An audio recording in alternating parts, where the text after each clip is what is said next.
What is up, everybody? Welcome to another episode of the LA Soccer Hub Show. My name is Gio Garcia. Coming down, man. Last month here, almost here to October. Last month, footy here in MLS regular season. Here joining me once again, we got Justin. Justin, how you doing?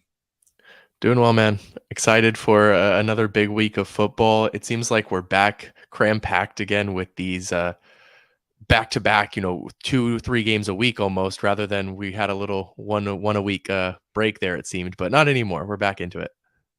Yeah, and obviously, especially big week for LAFC. They just faced the Union, which is tied, scoreless. They got a point out of it, and obviously this Wednesday here in a couple of days they're gonna face Tigres for Campeones Cup, and also I think Sunday they face RSL. So it's a long stretch of games. What are your thoughts on this week for LAFC? Obviously, still traveling east, but getting a point, and it's still good. And now you have two tough opponents coming up. Yeah, I mean it's a tough one, and I asked Timothy Tillman the same question because it's hard to say because you look at those two games and you say, well, they're two very tough opponents on the road, traveling all the way to the Midwest and then all the way to the East Coast in one trip, and you get a point from each. And normally you would say good results in both places. An away draw against tough opponents is always good generally. But then you look at the table and you think, well, it's getting harder and harder for LAFC to get back to that number one slot if that's their goal, right? It gets almost impossible now. You're not only needing to win basically the rest of your games, but you're relying on St. Louis to drop a couple of theirs as well. And so you can look at them and say, yes, good results because it's tough, but it's the first time you've had back-to-back scoreless draws in club history. You're not scoring as many goals as you used to as a team. There's a lot of things that you can look at. So yeah, I think you can look at it from both sides for sure. Yeah, no, and especially with them a lot going on, and obviously they don't want to. Not sure. You also want to look at first place, look ahead, but also everybody's behind you. Like in the Hmm. standings, if you look at LAFC, they're in second place with 45 points. Seattle's in third with 45 points. Houston Dynamo in fourth with 43 points. RSL in fifth with 43 points. Portland in sixth with 42 points, and even Vancouver and San Jose with 41 points. They're all right in the mix. So LAFC needs to continue getting points. Because if they don't, they could fall. Instead of staying in second, they can fall down. And I think you definitely like going into the playoffs. You definitely want to stay, obviously, in the top two or top three. Just want to get that home field advantage because that really is what's going to set you apart once you go in deep into the playoffs. Yeah, it's going to be a tough stretch of games. We're talking about Tigres. Obviously, they want to win that game because they haven't won a trophy this year, and that's an opportunity for them to get like an international trophy, quote unquote. And obviously, then you got RSL, who's biting at your ankles to try to move up in the standings. Very, very, very tough thing to navigate. But look, that's what this club was built for. That's what these aspirations to have like a tough schedule. I don't think anybody expected how busy it really was going to be for LAFC. And then you mentioned the thing about them not being able to score as many goals. I think that's been the kind of like the thing we've seen, obviously, with the departures of certain players. They had to mix in a couple players in, and I think that they're not losing games, but they're not winning. So we'll see how this finishes it off. But like, let's talk about this Tigres game matchup on Wednesday. Yeah, yeah. I mean, well, first, I think you hit the nail on the head. LAFC might need to start looking down that table rather than up it because they're closer to falling out of the playoff race, really, than they are to winning the West, which is a crazy thing to think about when they're in second place. But as far as Tigres, you're right. It's an interesting predicament here because LAFC have been so focused on that playoff race, and every other team in MLS essentially is just focused on that, with the exception of course, Houston and Inter Miami, who have that U.S. Open Cup as well on the same night, by the way, this Wednesday as Campeones Cup, which is just the worst scheduling you can imagine. Two big finals like that on the same night. If you're at home, you probably get to watch both of them. But for those of us who have to go to one, we don't get to watch the other. But anyway, it's a little bit difficult because you have to switch mindsets and completely shift focus, right? Because LAFC always talks about, the players and Steve Cherundolo always talk about, well, we're only focused on the game ahead of us. Well, if that's true, then you haven't been even thinking about Campeones Cup until now. Now you have to completely switch your track of mind to focus on Campeones Cup and forget about the regular season for right now, which is just a difficult thing to do when you have 4 games left and you're in the middle of a tight race as we've just discussed. So it's going to be very interesting. And then you have to face a Tigres team who just came off a derby win, 3-0 against Monterrey. Big win for them. They're obviously a Liga MX giant, and you want to get that revenge from the CCL final in 2020, but it's going to be a really tough task for LAFC, I think. Yeah, Tigres is looking, I mean, amazing. They last 3 games, these are the score. They won 3-0, they beat Atlas 2-0, and then they beat Querétaro 5-0. It's just it's just been a Yeah. thrashing on their part. Like they are rolling, and it's not going to be an easy game for LAFC. And I kind of just want to talk about just like the cup as a whole, right? Mhm. Because I know you and I had, like, I guess, different takes, but I think this is more important to LAFC than Tigres, I would say. Not saying that Tigres is not going to come in Mhm. here and not want to win the trophy, but I mean, Tigres has won this year. They won Liga MX this year. They've had, that they've been one of the most dominant clubs in Liga MX for the last number of years. In Campeones Cup, I mean, they've won other trophies in recent years that are just like bigger.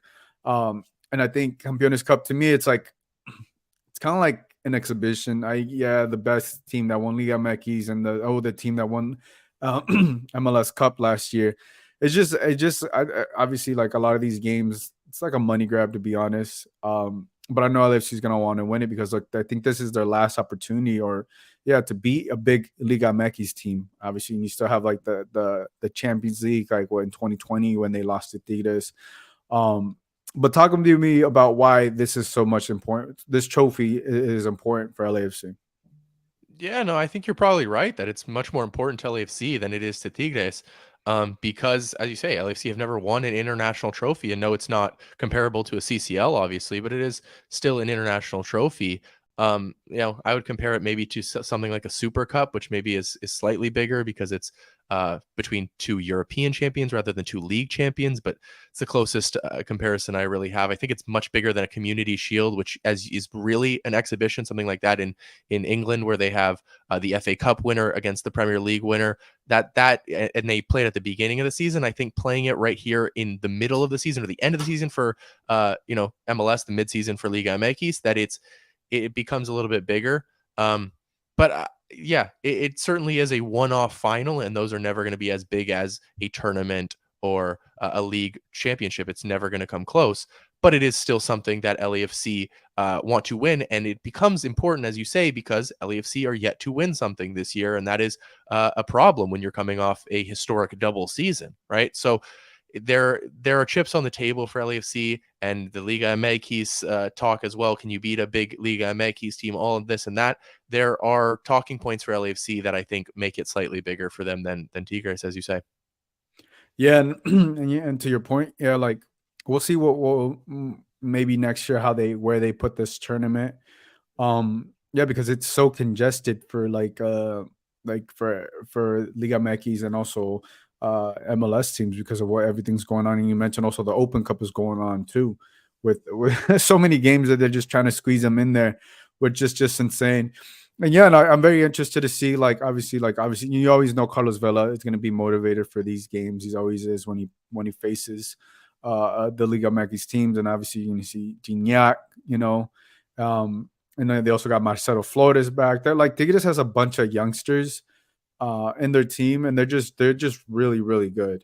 And I just don't think this is gonna. I mean, not that anybody thought it was gonna be easy. I think with the current issues LAFC is having with scoring, it could be either really close for LAFC, or they could get dominated by like another Monterrey club, unfortunately, because that Tigres is just so strong, man. And obviously, I know LFC is gonna come, but like if they come ready and motivated, they're gonna have to score goals. but yeah, I think obviously to me, Tigres is favored in this one, even though LAFC is at home. Yeah, I'm not sure what Vegas is saying, but I'm sure you're probably right there. They're high flying, very talented, stacked team that's coming into BMO, and is yeah, I completely agree with you. As I said earlier, I think it's gonna be a very, very tough game for LAFC. So let's say LAFC, let's say hypothetically LAFC wins. I know a lot of fans have been saying that, like, Steve Cherundolo hasn't been able to beat a big Liga MX team. Is that does that do it for fans, or no? Or do you think the tournament style needs to happen?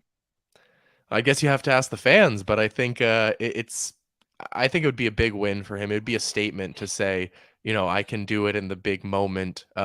Because yes, he won MLS Cup, and that was a huge game, but it was a bit lucky. It took the Gareth Bale goal and penalties to get it done, and as he's said himself, if it wasn't at BMO Stadium, who knows what would have happened. That's why it's so important that they get as high as they can in the standings this season, so that they can get as much home field as they can, because that is just so important for this team and every team, but this team as well. So it's yeah, I think it would be a big statement for Cherundolo. Definitely, it depends on the way that it's done. I think as well, right? If we see change tactics that really influence the game in the way that we have maybe seen over the past few games, that he's kind of brought them back, especially against Galaxy. Did a little bit against St. Louis, and then certainly changed tactics, obviously against Philadelphia. If he does something similar to that and then it works out very well for him, that would obviously be a big statement.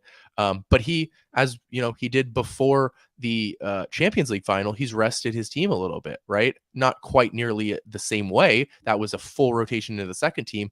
This time he rested Chiellini, Mario Gonzalez, as well as putting Vela, Boanga, and Ilie Sanchez all on the bench. I mean, those are four, if not five, of your biggest players, right? And so that is a decision that we're going to see how it impacts the game, right? How do those players play in the game? Does the rest help them, or does it slow them down? All these things are definitely going to have to be talked about once we see how it plays out. Yeah, no, I think they definitely need the rest too. I think it was smart, obviously, leading it up to this game. Yeah, their final four games, obviously not talking about Campeones Cup. They got RSL this Sunday at home, then Minnesota next Wednesday at home, and then they travel to Austin October 7th, and then they finish off the season October 21st in Vancouver. Um, two of those four. I mean, Austin is a very winnable game. They're Mm. they're down the water. They're And having issues over there. by the time LAFC play, then they may be eliminated as well, so they may Yeah, not have anything to play for in that game. yeah. And I mean, three of the next four games are going to be difficult. One of them is very, very winnable. But yeah, like I said, RSL, Minnesota, and Vancouver are all fighting for like playoff positioning, Mm. essentially. Along with the LAFC, because they're not guaranteed the number two spot. I think that's going to make it interesting. This next month, a month from now, how the standings shape up and where they end up. Because I think if they finish obviously second, third, you're looking good. But I think top four, you get home field advantage. But obviously you want to be in the second, third. I don't know if they're going to catch St. Louis. I mean, St. Louis is looking good. They've been fine all year. But I think if they're the second and third, they have a really good opportunity to go pretty deep in the playoffs. And then once you're in the playoffs, anything can happen. How do you see these next four games for LAFC? Yeah, I think RSL is the best team, but at least you have them at home, and so that helps. But it's just going to be very difficult, as you say. I think LAC usually does well against Vancouver. I think they just match up really well in those styles that they play. For LAFC's sake, that is, and so probably 3 points there. You can probably think against Austin as well, which those are two big games. If you can get 6 points from those at the end of the season, right? I believe they're both on the road at the end of the season. That's going to bring you back from whatever if you drop points in these next two. But yeah, I think it is just going to be very interesting, because that's the fun of MLS. You can't really predict each result. I think that's why you tune in every week, as opposed to other leagues around the world, where you might say, well, I don't even need to wake up at 6 a.m. to watch this game, because I already know who's going to win. It might be 3-1 or it might be 4-1, but I know who's going to win, right?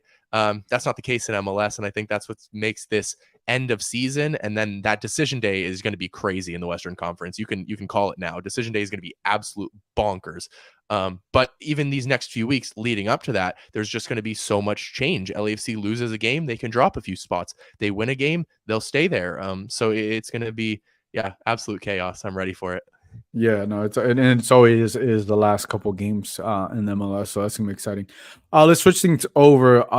LA Galaxy, who are Mm. still looking to get in, and they had a what do you want to say? An exciting thriller one, rain delay. Crazy. A lot going on. I did see a couple posts of fans, the fans that traveled out there, tied 3-3, a late game time goal. I believe it was Barrios. Let me look. Yeah, Barrios Yeah. in the 94th minute. Like a team that's still looking to get in, they're in the 13th spot, 34 points. Like you mentioned, Austin FC, like they completely look dead. What are your thoughts about this LA Galaxy team? Because they continue to get points. They continue to do things that, they make it interesting, I would say. They continue to make it interesting. They always make it interesting at the end of the year. They keep like rising out of the coffin. You think they're dead, and then they keep coming up and being like, not quite yet, Yeah. They were and that's down what it like felt 3-1, like. I They were think. down 3-1 with 5 minutes to go or whatever, and then Jovic and Barrios. I mean, if they lose that game, they're probably finished. And then they're like, no, but we got a point. We're still there, still in it, still alive. It's still alive and kicking. It's just it's really crazy. And the weather delay was absolutely bonkers. I think it kicked off at like midnight basically in Austin. It was just, I mean, talk about MLS after dark. That's bringing it to a whole new level. So and then the game lived up to the MLS after dark moniker as well. So yeah, just craziness for LA Galaxy. And that's what they've been doing recently, right? I mean, that they seem to play better when they go down. That's been the way that Galaxy play, right? Against Come back Minnesota, against teams. yeah. You come back and you draw, you come back and you win. That's how Galaxy play, Score a goal against them, it'll fire them up. Otherwise, maybe they'll stay asleep. You just got to put the scoreboard to start the game for the Galaxy like 0-2. Yeah, You're you know down how 2 goals. You put that on the scoreboard because they you know they how when you were they a turn it kid up. and when you're a kid and the opponent scores, or you score a goal and you go up 1-0, and then you're running back to half line, everyone's 0-0, it's 0-0. No, Galaxy needs to Yeah, start the game like it's 1-0, guys, it's 1-0 them. We gotta, you know, that's how yeah. Galaxy can hype themselves up, man.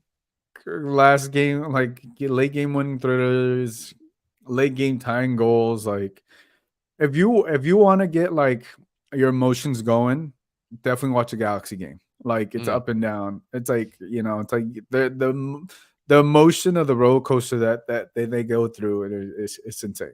Like it's It's insane. it because they have talent on the field, right?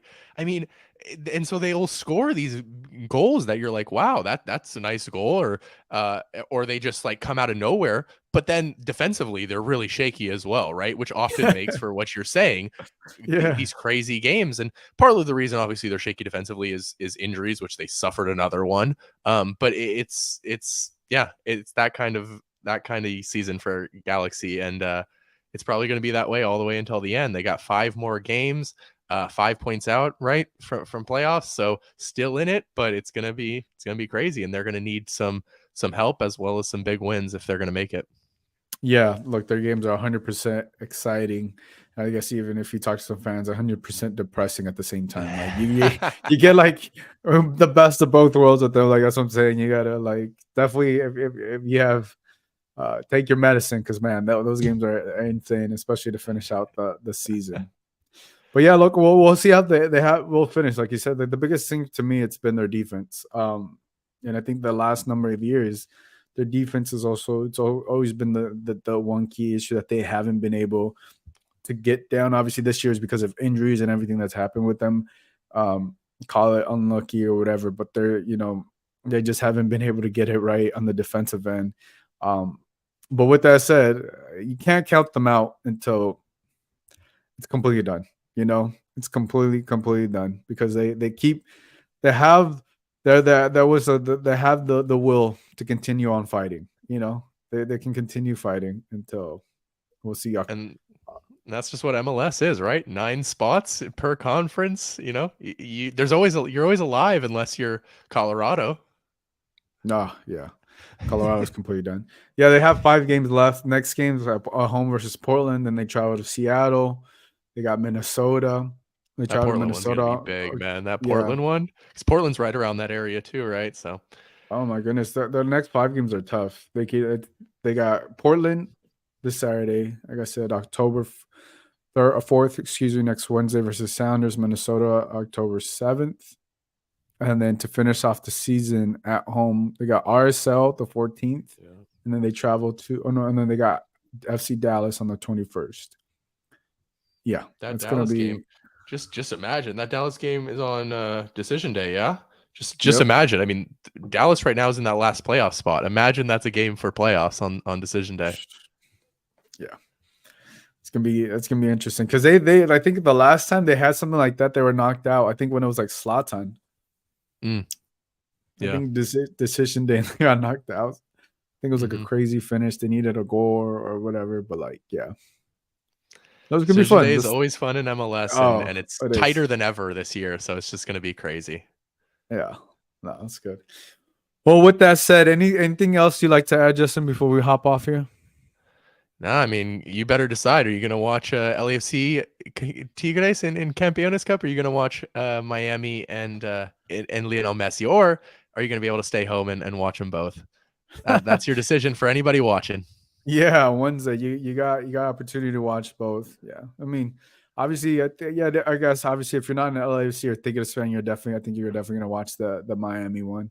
Because Messi's gonna be playing. Messi's gonna be playing because he didn't play Oh yeah. against Orlando. Oh yeah. I mean, that's what they arrested him for. And In 2 months they can win 2 big trophies.